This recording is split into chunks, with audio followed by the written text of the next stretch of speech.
When the Emperor first cast his gaze beyond the cradle of Terra, he raised new armies to begin the Great Crusade. From the ranks of those who had already unified the planet during the Unification Wars, he drew forth volunteers, those willing to become something more than human. Among these were the first of the 16th Legion, warriors born from the Emperor's design and imbued with the gene seed of their yet missing Primarch, Horus. Others were not volunteers at all. Many of the Emperor's former enemies, conquered in the wars that bound Terra beneath his rule, were remade into warriors through the same gene forging. Together, they became the first generation of the Adeptus Astartes, post-human soldiers who would carry the Imperium's light to the stars. Records from that lost age are scarce, but what remains suggests that the earliest sons of the 16th Legion came from the harshest corners of Terra. The hunter clans of the Uticran Bowl and the underplate slums of Samsatia birthed ruthless survivors, men forged in violence, where mercy was weakness and life was won with the blade. These were the qualities the Emperor sought, and these men would become his wolves. The 16th Legion fought with ferocity unmatched by any of their peers. Whether born of their gene seed or their Emperor's purpose for them, they were defined by sudden, overwhelming assaults. When they struck, it was like lightning, swift, brutal, and absolute. Their campaigns often began before the enemy even realized war had come to them, and ended before the first echo of resistance faded. The first pacification of Luna would make their name legend. But before even that, their bloody triumphs had carved horror into the minds of those who defied Terra. The breaking of the Coriolis enclaves and the 5 winter rebellions left scars that lingered for generations.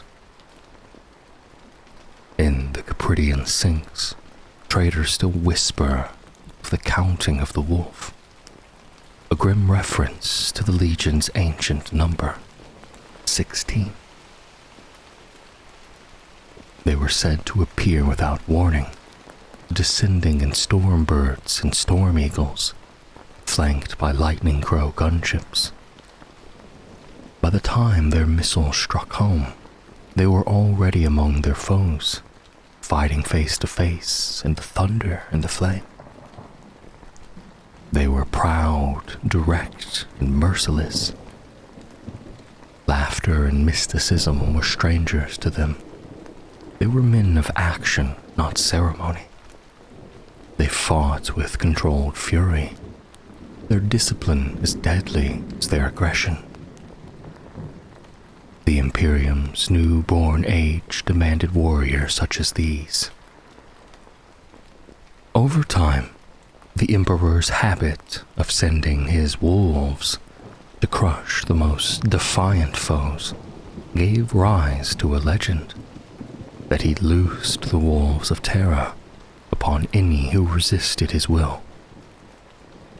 The pacification of Luna in 703 M31, often called the first true battle of the Great Crusade, cemented the name that would define the 16th Legion. From that victory forward, they were known as the Luna Wolves. Their symbol, the wolf's head, adorned their armor, a relic of a creature long extinct on Terra, remembered only as an emblem of feral cunning and controlled savagery. Their officers wore the pelts of engineered predators in tribute to that ideal.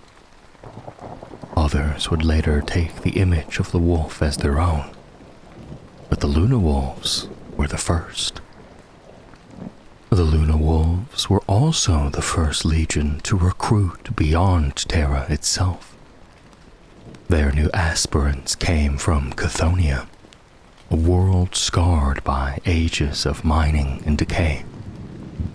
Located within the Sol system's reach, Cthonia had been among humanity's earliest colonies, mined, built upon, and hollowed out long before the rise of the Imperium. By the dawn of the 31st millennium, it was a gutted husk, a labyrinth of tunnels, crumbling foundries. Its people were no longer miners, but killers. The planet's gang clans ruled through violence and fear, their young raised in a world where life was earned by the knife. These brutal survivors proved ideal stock for the 16th Legion.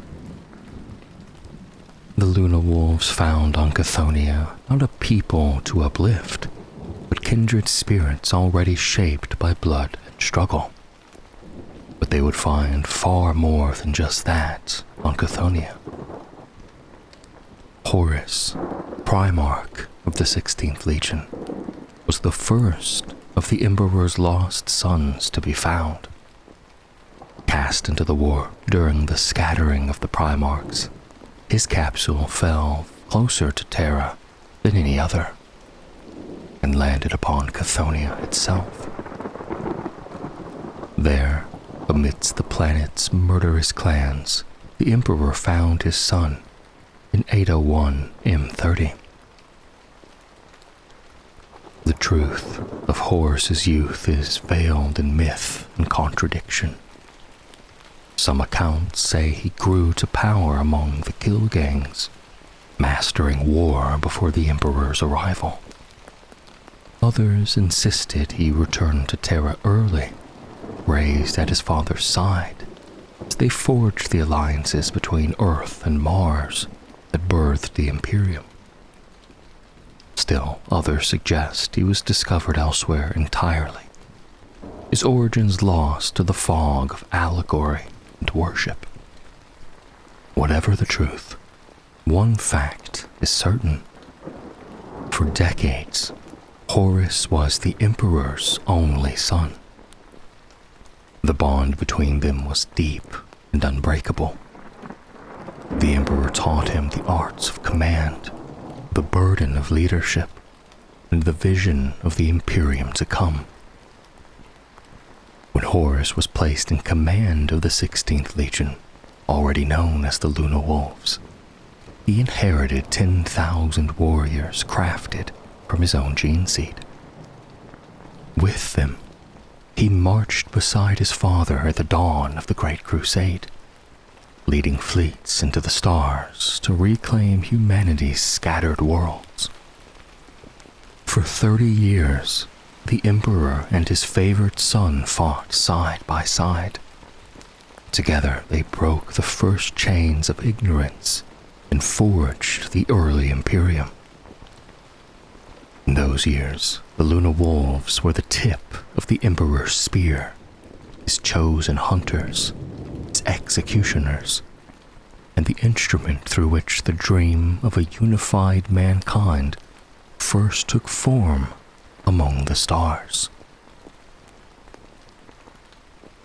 By the time the Great Crusade erupted across the stars in 798 M30, Chthonia's mines had long since fallen silent. Whatever wealth its tunnels once held was gone, but the world still possessed a resource far more valuable to the newborn Imperium than metal or jewels. It held fighters, millions of hardened survivors raised in the shadows of collapsing hive cities.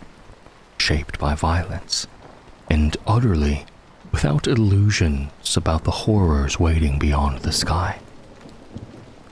To swell the growing Space Marine legions, the Imperium used Cthonia without hesitation. At the time of the first founding, the planet was already supplying flesh to the Selenar gene rights of Luna. One surviving report describes Imperial recruitment squads dragging tens of thousands of Chthonian gangers away in chains, packing them into the holds of prison shuttles, and delivering them to the Geno laboratories beneath Luna's surface. Most of these captives became troopers of the Imperial Army, many even joining the elite solar auxilia, such as the infamous Chthonian headhunters. But the strongest amongst them was set aside for something greater. On Luna, these chosen sons of Cthonia were remade into the transhuman warriors of the 16th Legion. Traditionally, early aspirants came from Terra's own youth, and later from feral or feudal worlds encountered during the Crusade. Yet, once the psycho-indoctrination and mental conditioning were complete, the Chthonian recruits proved exceptional. They emerged from the process as relentless, savage, and astonishingly capable Astartes, perfect warriors for the Legion that would become the Emperor's executioners. The influx of Chthonian gene stock changed the 16th Legion forever. Their Terran-born veterans, who formed the Legion's original core, now fought beside brothers whose instincts, customs, and worldview had been hammered into them through generations of brutal gang warfare. Indoctrination could soften that inheritance, but it could never erase it, and perhaps the Imperium never intended to. As the Terran veterans fell in battle, their strict military traditions slowly faded. The shifts in the Legion's character were subtle but unmistakable. Chthonian top-knots and mohawks became common adornments across the Luna Wolves. Warriors began marking deep scratches across their helms' eye lenses after surviving battle against worthy foes. Grim tributes rooted in old gang rights. Even language shifted. The Chthonian term Abaddon, the act of cutting an enemy's throat in single combat, became a Legion-wide expression for finishing a campaign. Leadership, too, took on the flavor of Chthonian culture. The personal charisma of a commander carried almost tribal weight, his reputation binding warriors to him as much as rank or merit. When Horus Lupercal was found in 801 M30, this instinct crystallized into something absolute. The Luna Wolves revered their Primarch with a devotion so complete that it would one day become their ruin. In battle, the Legion only grew more formidable. They retained their famed flexibility, capable of waging any form of war, but always preferred the brutal simplicity of overwhelming force.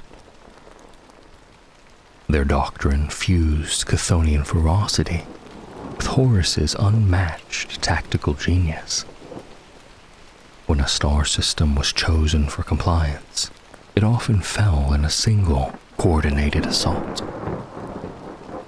Luna Wolves' warships would plunge in from the system's edge, forming a spearhead that splintered into dozens of killing points. Worlds, moons, and void stations were struck simultaneously. Orbital bombardment shattered enemy resistance, followed by mass drops of Astartes' assault forces. Threats were isolated, encircled, and annihilated with surgical brutality. Like apex predators tearing through a panicked herd. Imperial army regiments arriving afterward often found little left to pacify. The world was already broken, its remains waiting to be swept aside. The Luna Wolves waged the Great Crusade with a direct, unflinching brutality. Their results were rarely elegant, but always decisive. They fought with the same merciless efficiency that had defined the gang wars of Cthonia, where prisoners were meaningless liabilities and survival came through decisive violence. Their approach was simple. Identify the enemy's strength, isolate it, and then obliterate it. As a gang leader's knife sought a rival's throat, so the Luna Wolves broke entire civilizations. Wars that could have lasted years were ended in days or hours. For over 2 centuries, the Luna Wolves pushed across the galaxy, driving back the darkness left behind by the Age of Strife. Their victories became legend, and Horus's fame eclipsed that of nearly all his Primarch brothers. Other legions, even those famously independent or hostile to interference, requested to campaign alongside the 16th Legion, trusting Horus's eye for strategy and his ability to magnify the strengths of any allied force. Some Primarchs commanded larger legions. Others possessed deeper lore, more specialized brilliance, or fiercer devotion from their sons. But none equaled Horus in uniting the ideals, viewpoints, and strategies of humanity into a single coherent vision. Even the most volatile of his brothers, Angron and Kurz, were known to defer to him. For all their countless victories, one campaign surpassed every triumph the Luna Wolves had ever earned. At the height of the Great Crusade, the Imperium launched a massive assault against the vast Orc empire of Overlord Urlak Uruk. The war culminated in the Ulanor sector, where the Orc capital world awaited destruction. The crusade was a colossal undertaking. 100,000 space marines, 8 million Imperial army troops, and thousands of warships. It was the largest concentration of orcs defeated by humanity before the 41st millennium. Through Horus Lupercal's brilliance, the Ulanor Empire was shattered. In the aftermath, the Emperor returned to Terra to begin his secretive webway project. In his place, he named Horus the new War Master, the supreme commander of all Imperial armies, Primarchs included. Before departing, the Emperor urged Horus to rename the 16th Legion in honor of their triumph. Horus declined, unwilling to place himself above his brothers. And so, for a while longer, they remained the Luna Wolves. But the Emperor's withdrawal wounded the Primarchs, Horus most of all. His absence, and the secrecy surrounding his hidden project, planted the first poisonous seeds of disillusionment. In time, those seeds would take root, fester, and ignite the greatest betrayal the galaxy would ever know. The beginning of the Horus heresy had already been set in motion. As the Great Crusade continued to press outward into the stars, the Emperor's perceived abandonment revealed a painful truth. The Primarchs, for all their engineered brilliance, were not perfect. They were titanic beings in body and mind, yet each carried deep flaws: vanity, arrogance, jealousy, insecurity. They were humanity's greatest champions, but also its greatest mirrors. When the Emperor withdrew from the front lines, he placed the mantle of War Master upon Horus.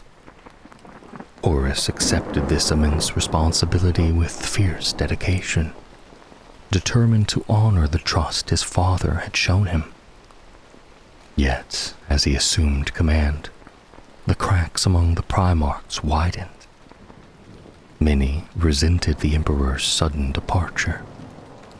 Others bristled at the newly formed Council of Terra, a political body of nobles and administrators given authority over taxation and governance of newly conquered worlds.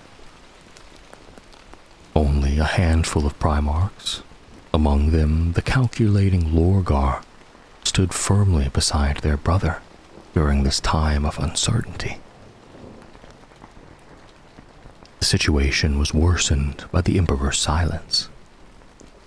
Horus, so long his favored son, was deeply wounded by the fact that none of the Primarchs, not even he, had been told the true purpose of the Emperor's seclusion on Terra, or the vast secret project unfolding beneath the Imperial Palace. These unspoken doubts twined with resentment and frustration, a painful feeling of abandonment within the Primarchs. The seeds of bitterness had been sown, and soon they would bear deadly fruit. Horus's fate was sealed on the moon of Davin. It was the second time the 16th Legion had been sent to this world. 60 years earlier, they had brought Davin into Imperial compliance, and, at the suggestion of the Word-Bearer's first chaplain, Erebus, adopted a native tradition, the warrior lodges. These lodges, originally harmless fraternities, soon became something far more sinister. Their secrecy provided Lorgar and Erebus a perfect mechanism to infiltrate and manipulate the legions. Lorgar and his word-bearers hailed from Colchis, a world steeped in religious fanaticism.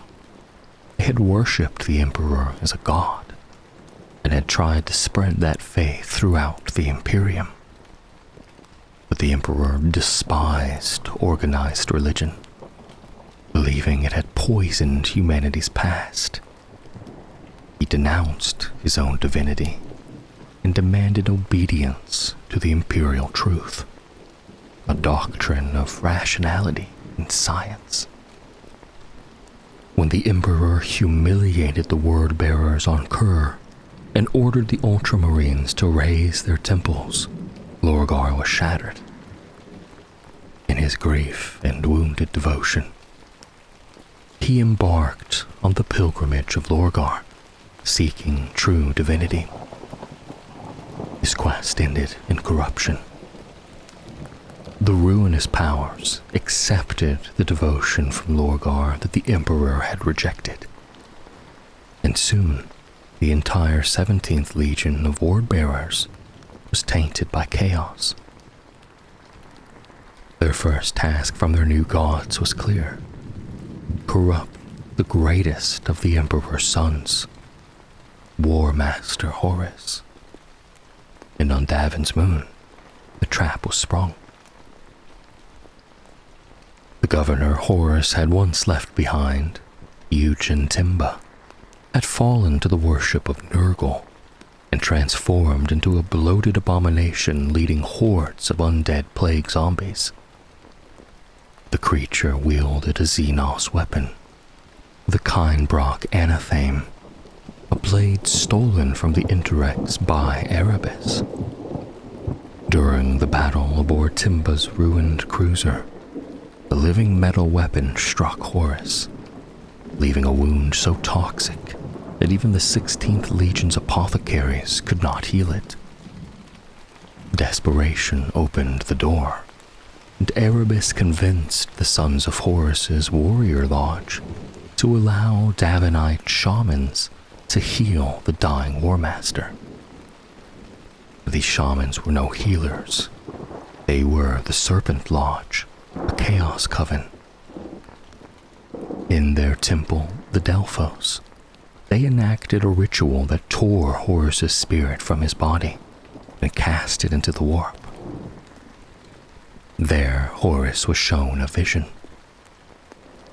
He saw an Imperium of the future, a brutal, oppressive theocracy, where the Emperor and several Primarchs, though not Horus, were worshipped as gods. The vision was true, though tragically it would be a future shaped by Horus's own coming betrayal. The Chaos Gods painted themselves as victims, claiming no interest in the material world and portraying the Emperor as a tyrant. Into this nightmare stepped Magnus the Red, who attempted to reach Horus through sorcery. Magnus told him the vision was only one possible future, one Horus alone could prevent. But jealousy and resentment had already taken root, and Horus was ripe for the lies of the warp. The Dark Gods made their offer. Give us the Emperor, and we'll give you the galaxy. Fueled by bitterness toward his father, wounded pride, and the desire for power, Horus accepted. His wound was healed, warp power seeping into his veins, and he renounced his oath to the Emperor. Most of the Sons of Horus, once the Luna Wolves, followed him into damnation. Horus began turning his brothers. Angron, Fulgrim, and Mortarion fell first. Entire Imperial army regiments and Titan legions of the Mechanicum followed. But not all Primarchs were blind. Through forbidden sorcery, Magnus the Red witnessed Horus's betrayal. Desperate, he sent a psychic warning directly into the Imperial Palace.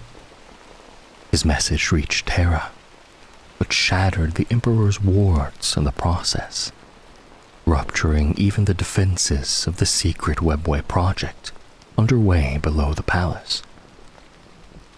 The Emperor believed the attack to be treachery, not warning. Unable to accept that Horus, his most beloved son, might betray him, the Emperor judged Magnus the traitor. 1,000 sons had long been plagued by mutation and known to practice sorcery, which the Council of Nicaea had outlawed.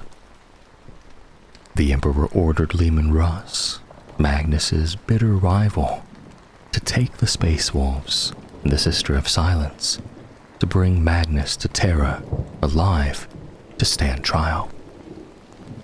But Horus intervened. While Russ traveled to Prospero, Horus whispered lies and stoked Russ's hatred of sorcery. By the time the wolves reached the Thousand Sons' homeworld, Russ was convinced that justice was not enough. He launched a full-scale attack. Magnus, realizing too late he had been deceived, willingly submitted to judgment. But judgment never came. Instead, Prospero burned, and the galaxy had taken its first steps into the fires of the Horus heresy. days following Horus's miraculous recovery on Davin, those closest to him sensed a shift in his character. The War Master, once the Emperor's proudest and most loyal son, had returned different, colder even, driven by a new and terrible conviction. Through the warrior lodge embedded within the 16th Legion, he began quietly reshaping loyalties, twisting devotion into obedience, and preparing the ground for open rebellion. Before the sickness of treachery took root, Horus had already accepted the honor once offered to him at Ullanor, renaming the 16th Legion from the Luna Wolves to the Sons of Horus, subtly reinforcing his place as first among equals. Now, with his transformation complete, he pressed further, binding himself body and soul to the ruinous powers, and envisioning an Imperium ruled not by the Emperor, but by himself. The War Master's diplomatic brilliance became a weapon sharper than any blade. He knew precisely what emotional wounds lay hidden within his brothers, and he used them with devastating precision. His own legion, fiercely proud and loyal, followed their Primarch without hesitation. They swore themselves to his cause, renouncing their oaths to the Emperor and embracing the gods of the warp. Corruption spread outward from Horus like a contagion, into the Mechanicum, the Titan legions, the Legio Cybernetica, splintering Mars itself and igniting the schism that would fracture the Mechanicum into loyalists and traitor halves. With pride stoked, grudges inflamed, and old wounds reopened, Horus slowly shaped half of the Primarchs into his private army. But before openly declaring war on the Emperor, he enacted a purge. On the world of Istvan III, Horus orchestrated the slaughter of any remaining loyalists within the 4 legions under his influence: the Sons of Horus, the World Eaters, the Emperor's children, and the Death Guard. Those few Space Marines still true to Terra were lured planet-side with false orders, then annihilated in a bombardment meant to wipe out every last trace of loyalty. This was only the beginning.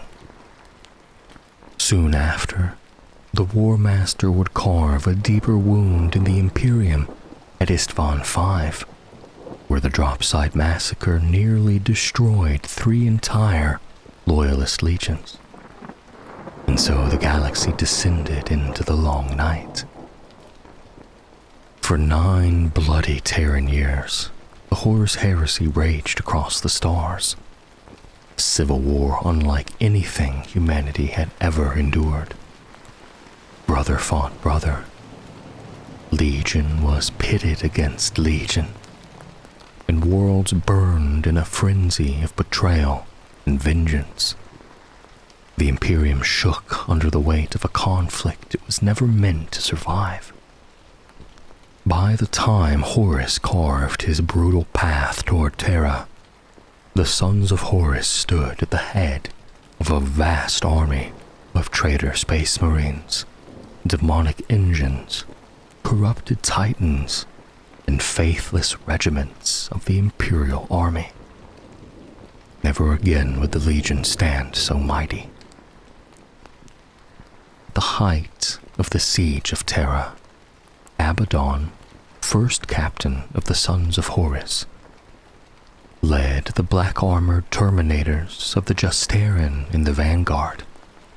They carved through the walls and defenders of the Imperial Palace like a living storm, their chain fists shredding ceramite and flesh alike. Outside, titans clashed in apocalyptic duels, and the skies above Terra blazed with lance fire as fleets tore one another apart in orbit. From the bridge of the vengeful spirit, Horus watched the battle slip from his grasp. Loyalist reinforcements were arriving faster than his armies could break the walls. His fleet was beginning to falter under the counterattack. Knowing he was running out of time, Horus made a final desperate gamble. He lowered the vengeful spirit's void shields, daring the Emperor to come to him. And the Emperor answered. In a blinding spear of light, he teleported aboard, seeking his fallen son. What followed was a duel both physical and metaphysical, a clash of titans that shook the warp itself. Horus fought with all the strength, fury, and hatred the Chaos Gods had poured into him, killing his brother Sanguinius before his duel with the Emperor. And though Horus would wound the Emperor in their fight, the Emperor fought with the love for his lost son and for the entirety of the Imperium, and the terrible necessity of having to end Horus. In the final moment, before the Emperor's killing blow completely destroyed his soul, Horus struck his father a mortal wound. On the palace grounds below, Abaddon was climbing a mountain of Loyalist corpse when he felt it, a psychic scream echoing across every mind in the Legion. Horus was dead. Sons of Horus froze mid-battle, their eyes lifting toward the burning sky. Panic and despair rippled through the traitor ranks. The great assault faltered, then collapsed. Abaddon teleported to the bridge of the vengeful spirit just in time to recover his Primarch's broken body. Overcome with grief and fury, he tore a lightning claw from Horus's arm and affixed it to his own, a vow of vengeance against the Emperor. Realizing the battle was lost, he rallied what remained of the 16th Legion. With the Emperor carried back to Terra by Rogel Dorn and Loyalist forces surging across the battlefield, Abaddon seized control of the vengeful spirit, broke orbit, and fled into the deep void. It was the end of Horus, and the beginning of something far darker for the Legion he left behind. In 6M31, as part of the Imperium's desperate defense of the Segmentum Solar, Rogel Dorn diverted a substantial Loyalist force to Cthonia, the homeworld of the Sons of Horus. Under Lord Castellan Evander Garius, the Imperial Fists, the Space Wolves' 13th Great Company, Imperial Army cohorts, and 3 sodalities of the Legio Custodes launched what would become the first siege of Cthonia. The surface garrison of traitors was quickly overrun, forced to retreat into the crumbling mines and tunnels beneath the world to wage a brutal guerrilla war. Years later, after the Battle of Beta Garman, a massive Sons of Horus fleet under Varen Ashuradon supported the Wordbearers, Alpha Legion, traitor Sola Auxilia, and forces of the Dark Mechanicum from Voss returned to reclaim their homeworld, beginning the second siege of Cthonia in 13M31. The Loyalists fought fiercely.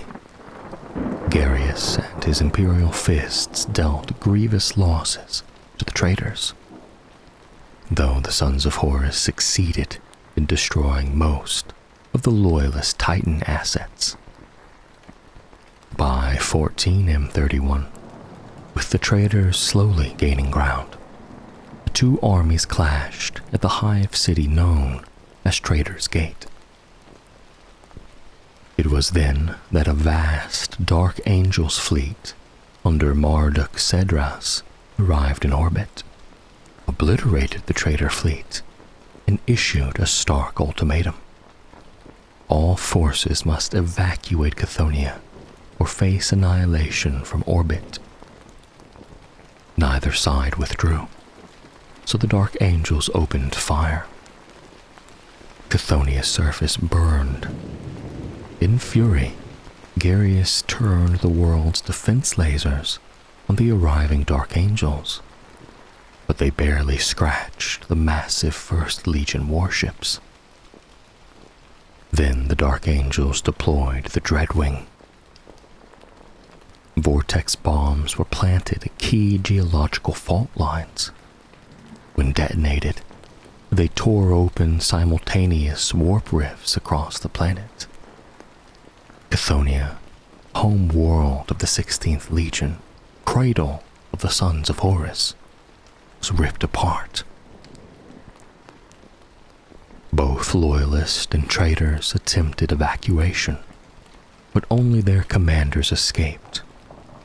The world of Horus Lupercal died in fire and warp light, and the last tie binding his shattered legion to a past before treachery was gone forever.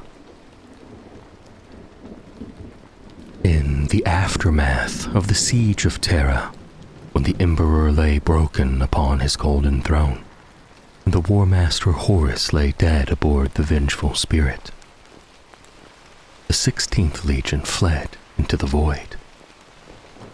First Captain Ezekiel Abaddon and the surviving Sons of Horus tore free of Terra's orbit, carving a bloody path through the embattled fields and disappearing into the dark between the stars. In their wake came punishment. The great scouring began, a time of brutal imperial retribution. Worlds that had stood with Horus burned. Planets that had raised banners for the traitor legions were scoured clean, their populations slain or enslaved. Their ruins left as a stark warning to any who might think to follow the same path. The traitor legions that had not yet reached the Eye of Terror were hunted without mercy, driven from one system to the next by vengeful loyalists. Faced with extinction, Abaddon led the Sons of Horus into the Eye of Terror, choosing madness over surrender, damnation over annihilation. They reached that howling storm of unreality, bloodied and broken, the mighty 16th reduced to a fraction of its former strength and glory. Led now only by a handful of surviving captains, the Legion found itself caught between devotion to a dead Primarch and the crushing reality of total defeat. In their desperation, they turned to the warp. The Sons of Horus sought strength from each of the Chaos Gods in turn, begging for renewed power. Demons were invited into their ranks. Possession became commonplace, and the Legion paid dearly for every blessing it took.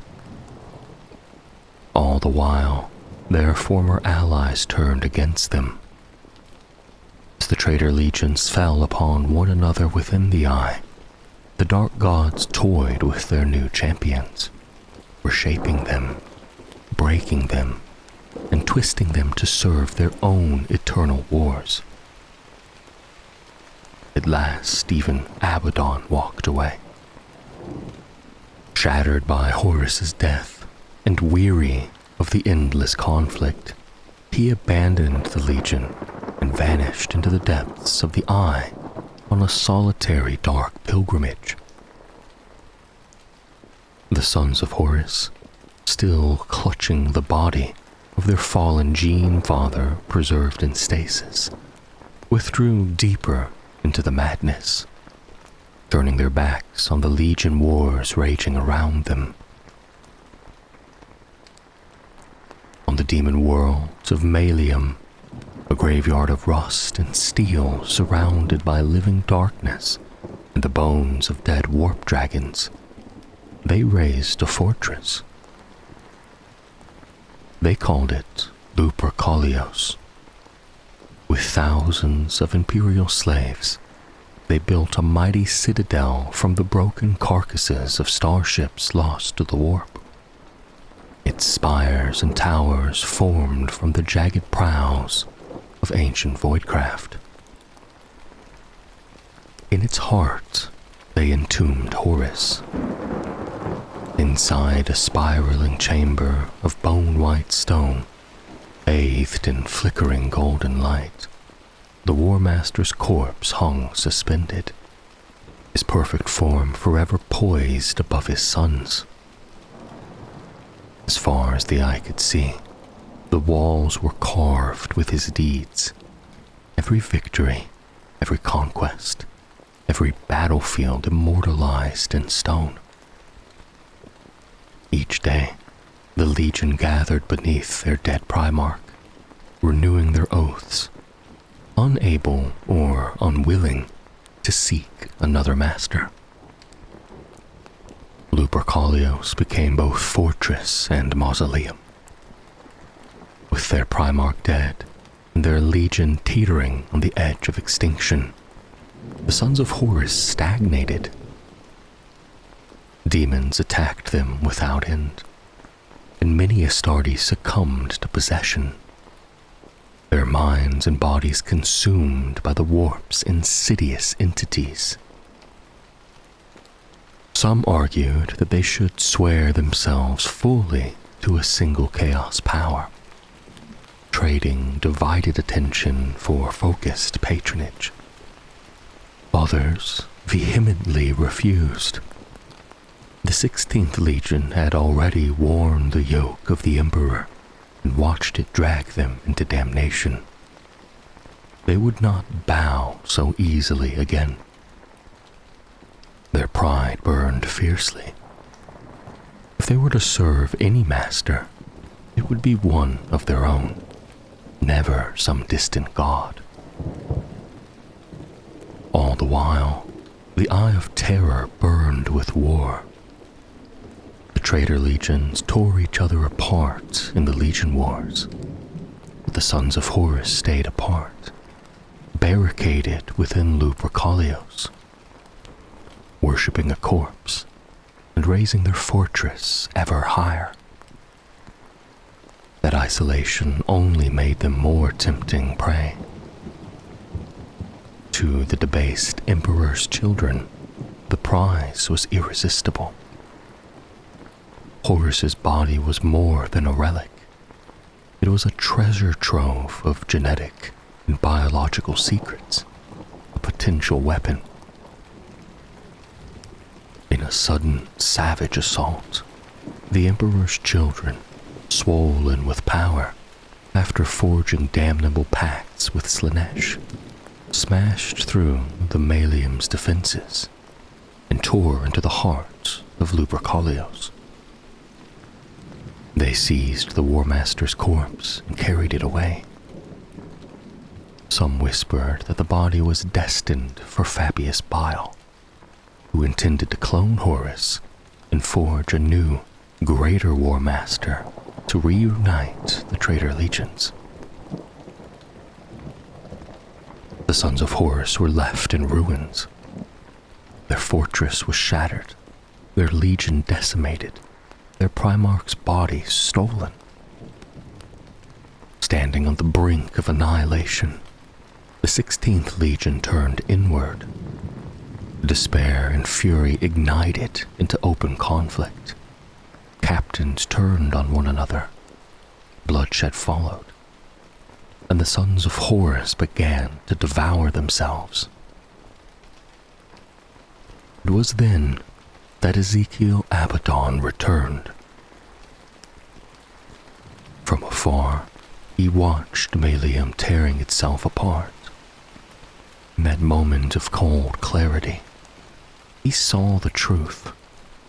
It was Horus's failure that had led them here. The War Master's defeat, his fall, his weakness, all had dragged the Legion into this pit. The corpse they worshipped had become a chain. Abaddon swore he would succeed where Horus had failed. He proclaimed himself War Master of Chaos, vowing to overthrow the Corpse Emperor and finish the war that Horus had begun. Sickened by how far the Legion had fallen, he stalked through the ruins of Lupercalios, hunting his fellow captains, quenching his anger in their final screams. When the killing stopped, he alone remained as the Legion's unquestioned leader. Some Sons of Horus knelt before him gladly, seeing Horus's rightful heir. Others bowed only to his strength. A few turned away, attempting to flee into the warp. Those who didn't escape were cut down by their brothers. With the Legion cowed, Abaddon turned his attention to the clones of Horus and the stolen body itself. He ordered that all trace of their former Primarch be destroyed, that the Legion cut itself free from his shadow forever. Abaddon led an attack against the Emperor's children and annihilated the War Master's remains and every clone Bile had wrought. This act closed the book on Horus Lupercal and opened a new one entirely. Then came the final transformation. At Abaddon's command, the Legion repainted its once Viridian power armor black, the color of mourning, of vengeance, of finality. They cast off the name Sons of Horus, along with their former Legion identity. From that moment on, they were known as the Black Legion. In this rebirth, Abaddon restored the old belief that none could stand against them, that they were still first among the traitor legions, destined by the dark gods to inherit the galaxy. And when their warbands gathered under Abaddon's wrathful banner to unleash another campaign against the Imperium, they carried an echo of their old Primarch's words on their lips. Let the galaxy burn. The long war had begun. With the Legion's loyalty secured, Abaddon turned outward. He began to rebuild, not for survival, but for conquest. The Despoiler sought new warriors, new blood, new strength for the Black Legion. Word spread through the Eye of Terror. Any space marine who bent the knee to Abaddon the Despoiler would earn a place within the Black Legion and share in the coming revenge against the false Emperor. Many mocked the ambition, but in the hearts of countless traitors, the endless, directionless brawling within the Eye had left a sour taste. The warp's corruptions had worn them down. The promise of a legion with a clear purpose and a ruthless leader drew them in. The memory of defeat at the hands of the loyalist legions still burned, and many longed for a chance to spill Imperial blood again. Others didn't care whose blood they shed, only that Abaddon promised them worlds to ruin and victims to torment. As tales of his strength and cruelty spread, warlords and champions sought him out, intending to test him, to judge whether he was worthy. Many left with their armor scorched black, willingly joining his cause. Others never left at all. Abaddon gained a reputation for merciless retaliation. Those who tried to use the Black Legion as a tool, infiltrating it with false loyalties, found their schemes exposed. Those who whispered treachery into the ears of his followers saw their warbands crushed and their fortresses torn down, stone by stone. Their heads eventually took their place upon Abaddon's trophy racks. In time, only the truly foolish, or the truly insane, would dare break an oath sworn to the Despoiler. He became a master of manipulation, knowing exactly which blend of fear, greed, and vanity would sway mortals and demons alike. Warlords came before him to see for themselves what kind of champion chaos had raised, and found themselves drawn into his orbit, their colors darkened and their loyalties bound. As the Black Legion swelled, Abaddon's fleets raided world after world within the Eye of Terror, seizing more slaves and warriors. This time, he refused to create a single, easy target. No new Lupercalios to be besieged and broken. The Black Legion became a fleet-based force, a shadow that slipped through the warp, ever moving, ever striking. Aboard the vengeful spirit, Abaddon waged war against rival traders, demonic hosts, and imperial intruders alike, forging an army worthy of his ambitions. He knew the nature of the traitor legions. No one warlord would ever rule them all, but he intended to unite them, if only for moments of shared purpose, as Horus once had. The Black Legion could never topple the Emperor alone. To burn Terra, they would have to rally the other traitor legions, sweep aside the armies of the Imperium, and launch a single colossal strike at the heart of mankind's realm. This was Abaddon's dream, and it would define his destiny for centuries. In 781 M31, 5 centuries after his retreat from Terra, Abaddon burst back into Imperial space at the head of a vast host of traitors and demons. For the Imperium, this was the first real encounter with the Black Legion, and the brutal reminder that the enemies of the heresy were not gone, only waiting.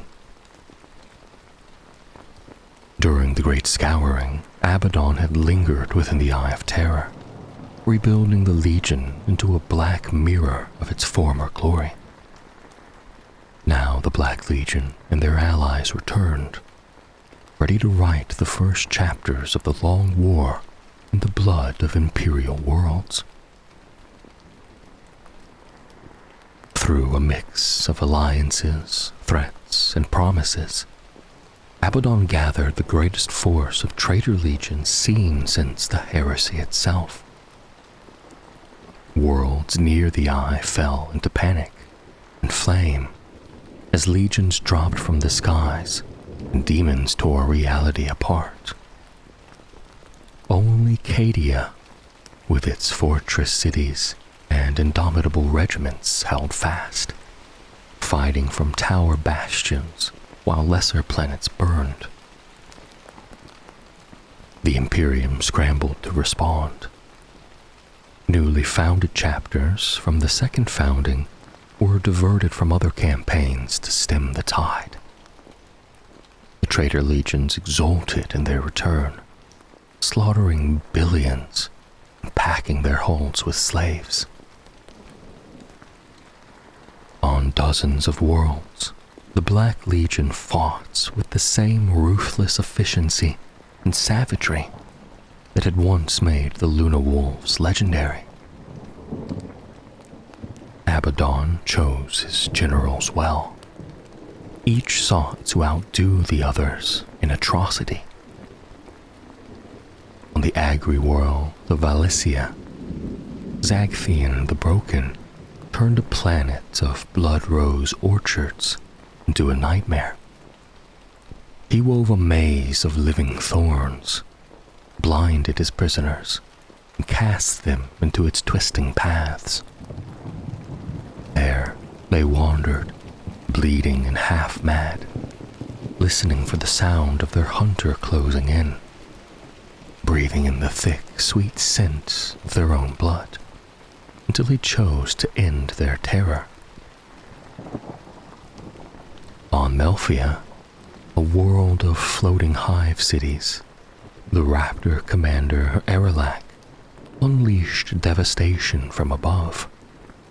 He and his warband tore out suspensor arrays and ruptured plasma reactors, sending hive after hive plummeting from the sky, claiming millions of lives in the process. From the wreckage of those cities, Erelak crafted hanging platforms and giant gallows that drifted on the winds, strings of corpses swaying eternally in the polluted air, grim monuments to the Legion's cruelty. Yet, the Black Legion's greatest achievement in these wars was not merely the scale of its victory, but its ability to impose unity. Under the baleful gaze of Abaddon and his black-armored warriors, traitor legions, demons, and mortal heretics alike curbed their instinct to turn on one another. For a time they fought with a shared purpose, to hurt the Imperium. When resistance was broken, of course, they reverted to form. Betrayal, infighting, and madness reclaiming their alliances. But every time, the Black Legion remained a dark constant at the center of the storm.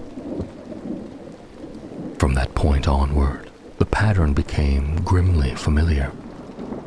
Again and again, the Black Legion and their allies surged out of the Eye of Terror in Black Crusades, burning, pillaging, and annihilating entire star systems.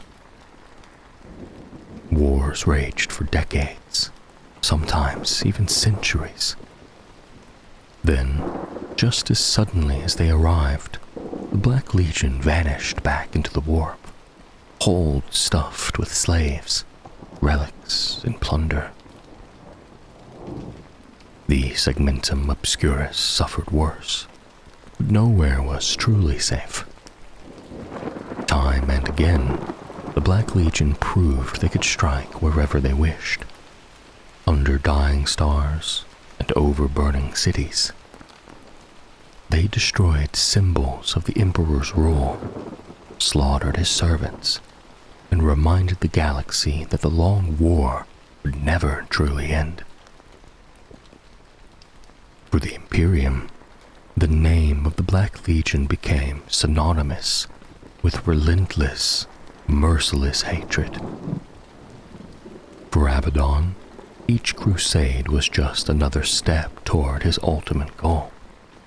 The day when all the hosts of chaos would march under one banner, and the false emperor's last light would be extinguished.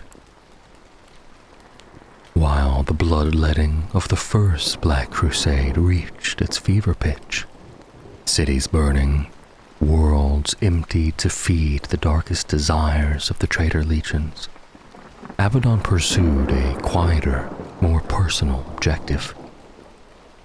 Leaving the Black Legion to continue their brutal raids, he turned his attention to the warp itself.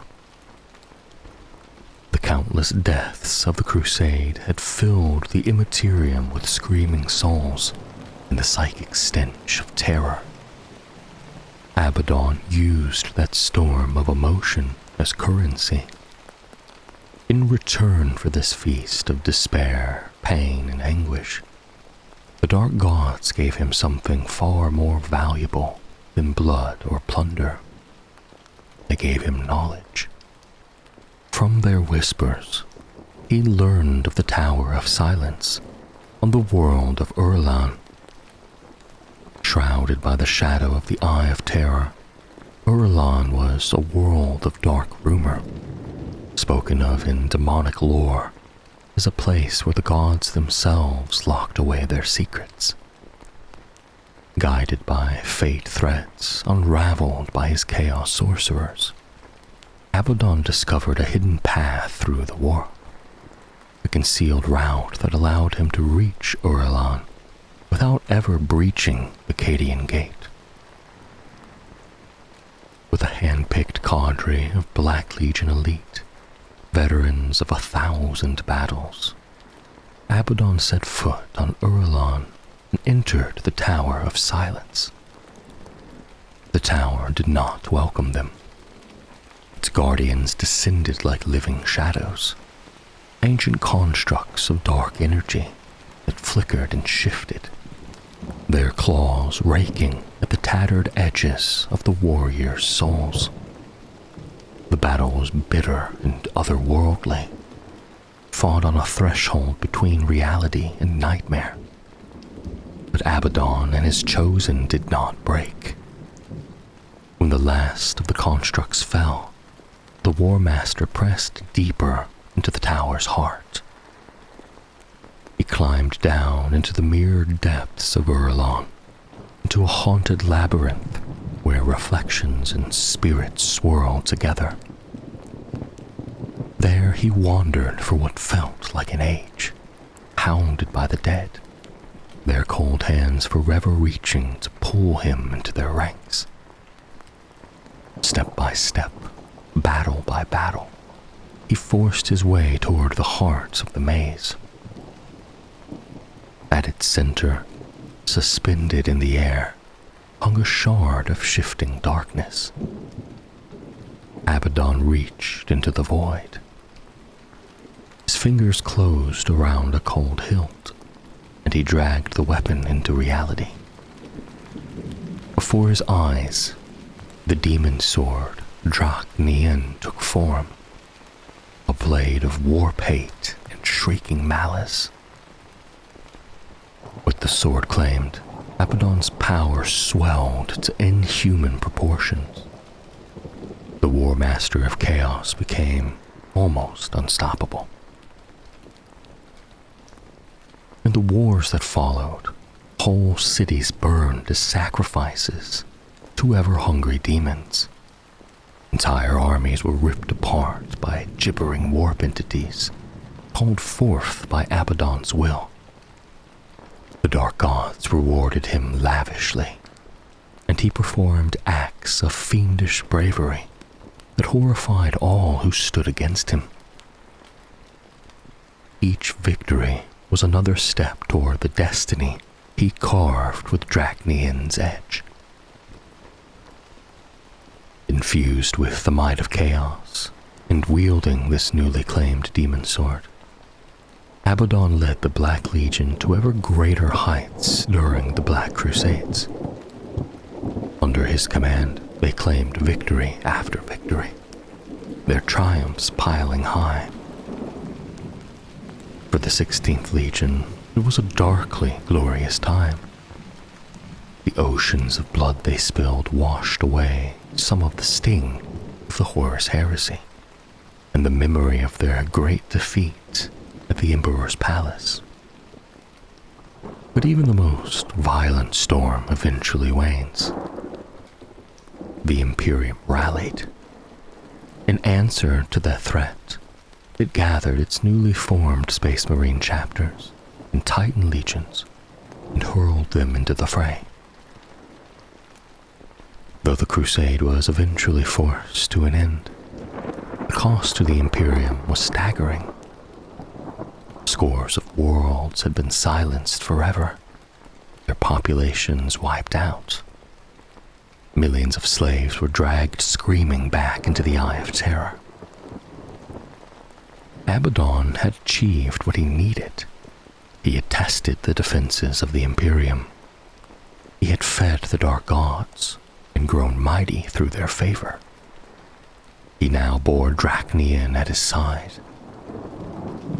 And he had begun openly using the title War Master of Chaos, claiming the mantle and legacy of Horus for himself. Within the Black Legion there was no dissent. The first Black Crusade stood as undeniable proof of his right to lead. For the traitor legions as a whole, this first foray out of the Eye shifted the balance. The black-armored warriors and their self-proclaimed war master had regained much of the grudging respect they had lost. Even the demon primarchs could not ignore the clear signs that the dark gods favored Abaddon. Conflict still smoldered between the traitor legions, flaring into war as it always had. But now, there was a renewed sense of purpose, something they had nearly forgotten in the 5 centuries since Horus fell. In the wake of the first Black Crusade, a time of constant raiding began. Abaddon did not chain every warband to his side. Instead, he granted his Black Legion lords and their followers a dangerous kind of freedom. They could strike where and when they wished, choosing their own battlefields and atrocities. There was only one condition. Every horror they unleashed, every atrocity they committed, had to be done in the name of the Black Legion, and at a cost to the Emperor. Under that single iron rule, the long war ground on, and the Black Legion shadow spread ever wider across the stars.